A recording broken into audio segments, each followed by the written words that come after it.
Qadın vəfa rəmzi, qadın sədaqət, onda birləşibdir ad, həya, ismət, hər kəlməsi hikmət, özü nəzakət, bəşər sənə borclu, sənədir minnət.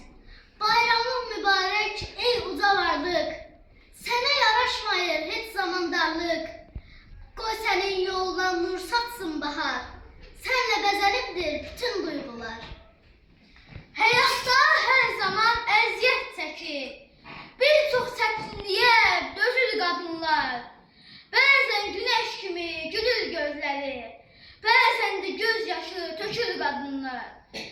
Evləri qadınsız düşünün görək, qadınlar zinətdir, dəyərim bilək. Hərəsi bir evə verilmiş mələk, cənnətə aparan yoldur qadınlar. Kimi üçün bacıdır, kimi üçün ana, bunlar əvəzsizdir hər bir insana. Qadınlar bəzəkdir bütün cahana, hər biri ətirli güldür qadınlar.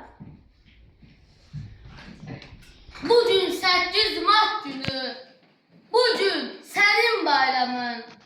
Təbrikini qəbul et, sənə candan yananın. Həyatımın mənası, aynasısan, sən ana.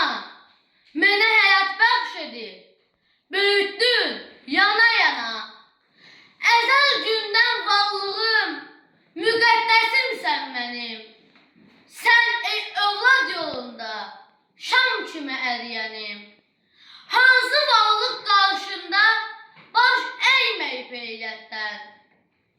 Ana, biraz yaxın gəl, qoy öpüm gözlərindən.